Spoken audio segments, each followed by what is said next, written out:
Jonathan, just say again your name so that we can have this on the record. I'm Jonathan Clark. I'm the Executive Director of 2000 Love. Jonathan, we would like to have you explain to us what it is that gave you the idea to put together a tennis benefit on behalf of the Project to End Hunger.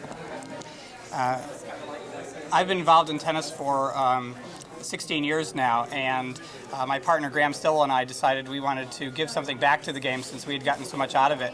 And about the same time, I discovered some information from the Hunger Project about some facts about hunger that I hadn't known.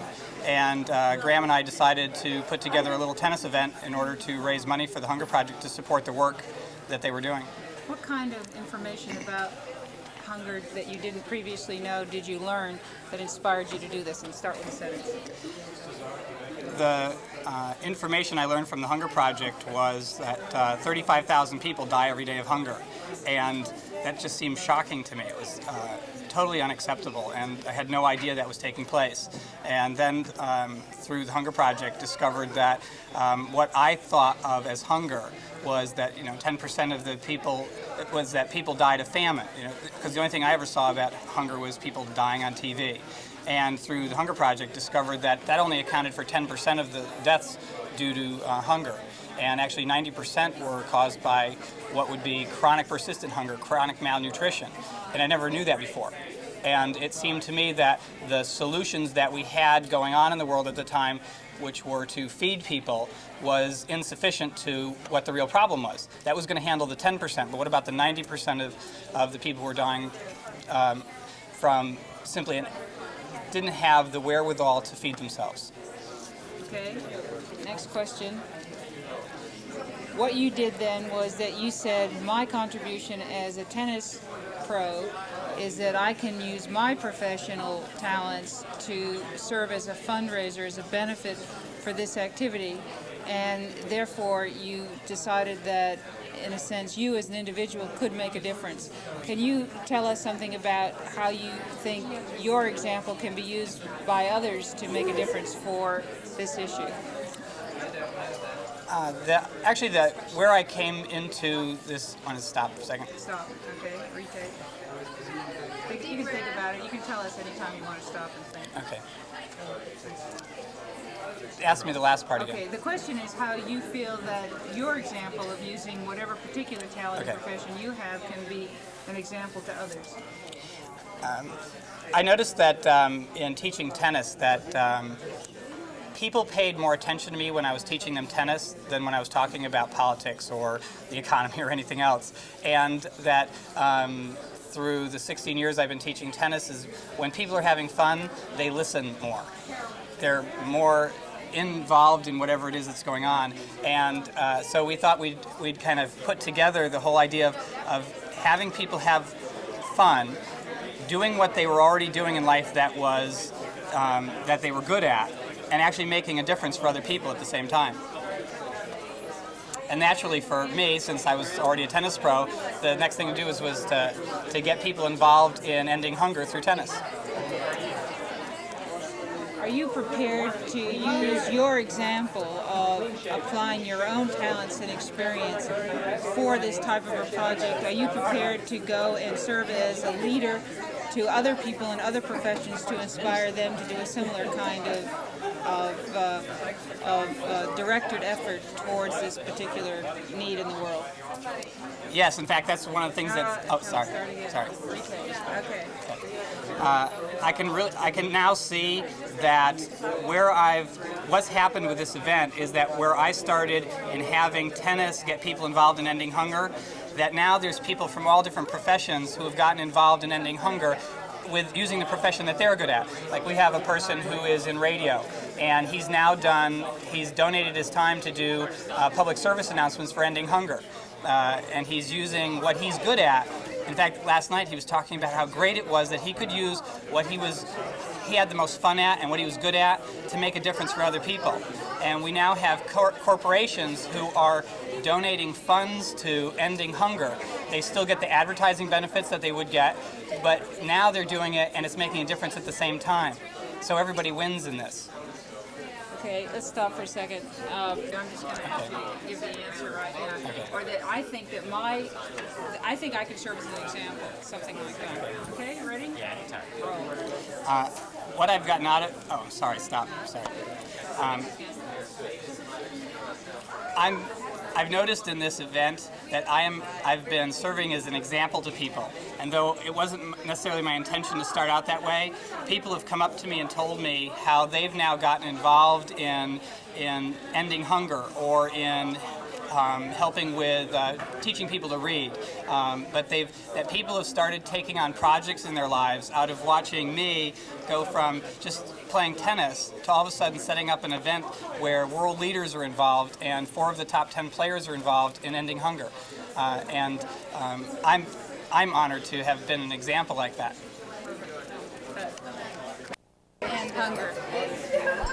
I think it's going to take a commitment by all the nations and all the people in the world, obviously, to end hunger. We're going to have to make sure we have sensible agricultural policies so we can produce the food and make sure we have a reasonable distribution system. And it's going to take the involvement not only of the marketplace, but of a lot of volunteers to make sure that works well. I think, well, what he said, I second the motion. I agree completely. But this is separate. Let's cut because we don't know.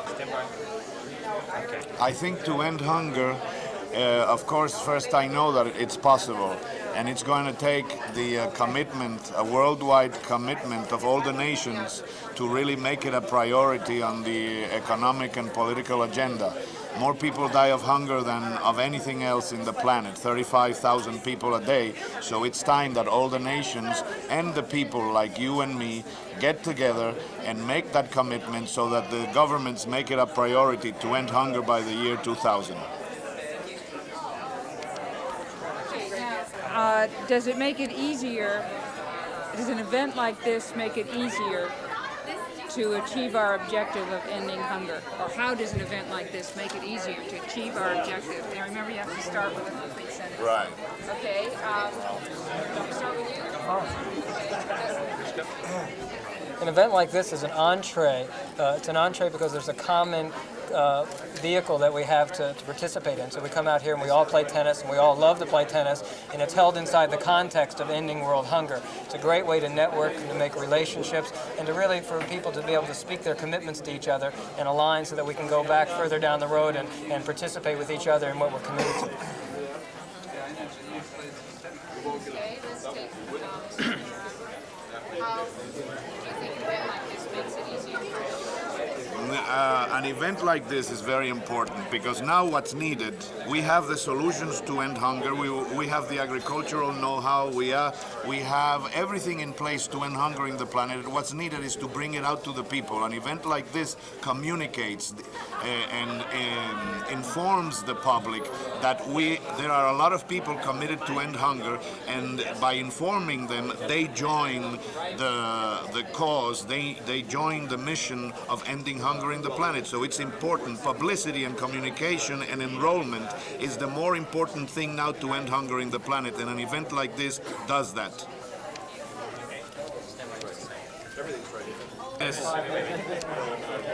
An event like this helps in a variety of ways. First, it generates some publicity.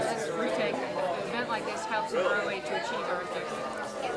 An event like this helps achieve the objective by, first of all, providing some publicity for the issue, letting people know why it's a problem and how they can participate and what they can do.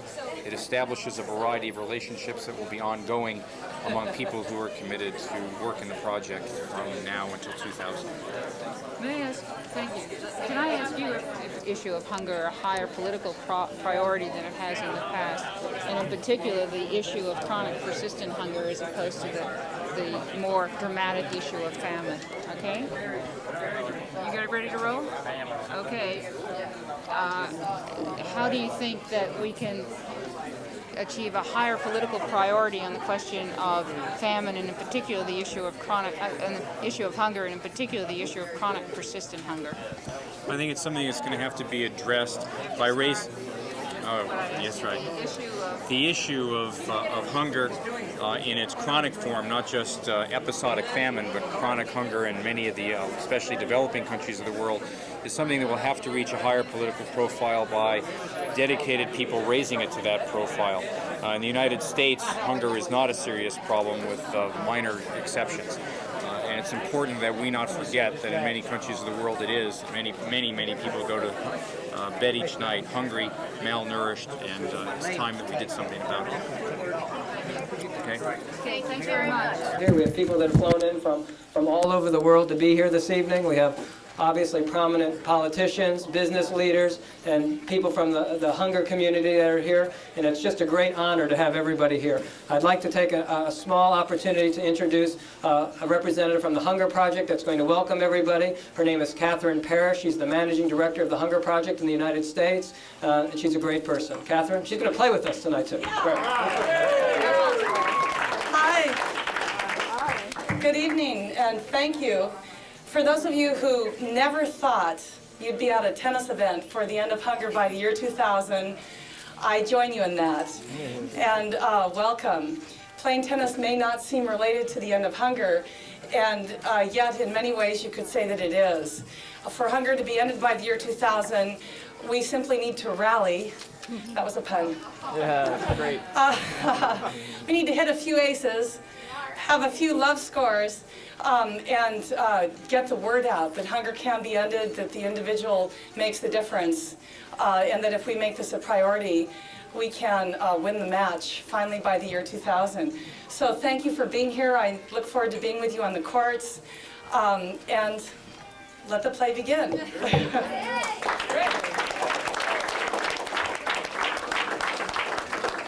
Skip Bishop is here tonight. Skip has worked out the format, and he's going to hand out the format to everybody so that you can individually see where you're going to play and whom you're going to be playing. Everybody can look for Mavis Rush. I will be guiding everyone on round so that everybody gets as much tennis in as possible. All right, the format will be 6 games, no ad scoring. On the no ad point, it will be the pro to the pro or the amateur to the amateur. Every match will... There are also handicaps. We have handicaps listed next to the player's name. If you have a question about the handicap, don't see me, see Mavis, actually. Explain the handicap. To compare that with the opponents. Right, you'll either be a plus, minus, or they'll wash out. Right, if Harold and I get 0, and Steve and his partner have... And on court 1, it will be Dr. Michael Boskin and Harold Solomon playing Barry Green and Fred McNair. With the project, then whoever is doing the editing will know who everybody is as they get started on it. Okay. Okay, you can roll. I'm Les Treban, and I've been a volunteer with the Hunger Project since 1978, doing mostly fundraising, giving a lot of money and raising a lot of money. And I'm Lee Treban, and I'm Les's partner. I've also been involved since 1978. And I started out more as an educator, and then I got into fundraising and contributing. Okay, let's stop there for a second. I'm rolling. Can you explain to me what it was that first got the two of you involved in becoming volunteers for the Hunger Project? Well, I'll start by saying I became a volunteer in the Hunger Project really because I was asked to sign a card. This was in 1977 when the Hunger Project started, and I'd never heard of it, of course. And a friend of mine asked me if I would sign a card that said, I'm committed to ending hunger by the year 2000 or by the end of the century. And I thought it was crazy. And at the same time, it sparked something in me, like a childhood dream, something I always wanted, something I'd given up on. So I said, sure, I'll sign a card. You know, it can't hurt to do that. And on the card, it had an opportunity to check off a box for volunteering. So I checked the box, and that was it from then on. I was just available, and whatever activity was happening in my town, which was Philadelphia, I participated in it.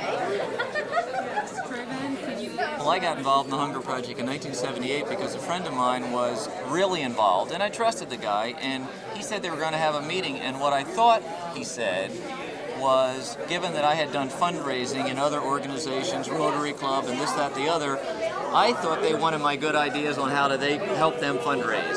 So I went to the meeting thinking I was an expert. And in no time, I found out that they didn't want my good ideas, maybe later. What they wanted was my commitment and a lot of money. And I was shocked, and I don't know why, but there's just something that pulled me and said, this is the thing to do. And I made out a pledge for more money by far than I'd ever given to anything, and I kind of like bought my way into the Hunger Project, and it's been uphill ever since. What do you think it's going to take to end hunger? To end hunger, I think it's going to take something that it's hard to envision right now. I think it's going to take a basic shift in how we relate to each other as human beings. Because I'm clear, in fact, the Hunger Project has educated me so that I know that we have all the food and all the technology and all the resources, even the money.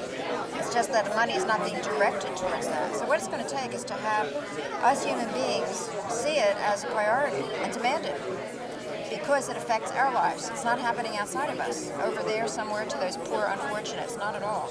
It's happening in my world, in our world. And so I think that's what it's going to take. Like a revolution, but a peaceful one. What do you think it's going to take to end hunger? What I think it's going to take to end hunger is for people in at least the Western world, to be in touch with the current cost to have hunger in the world. I don't think people can get that. I don't think people, we don't have bodies to step over. We don't have hungry people all around us, really. Our children aren't dying. But there's something lost in our spirit. There's something not available to us. And I think when people see that, they will invest their money. They will allocate their money to have their family be fed. I just think that when people see it, I see it as a great investment. I see it as the highest leverage investment there is. I see that I'm getting the greatest return on my money by investing it in the Hunger Project to pull off the end of hunger than any other place I have my money. Any other place I have my money just gives me interest. This actually is like a bold result that my money buys me, and so I continually look to see how I can put more and more money, how I can make more and more money and invest in the Hunger Project, because it's the best investment going. Let me ask you a question, which is not on the first agenda, but I'm wondering how we can make people aware of the importance of this issue, how we can make them change their minds so that they will see this issue as an investment and take appropriate action. I think that part of having people become aware that this is an investment would be for people like myself to share it with my friends, people that trust me.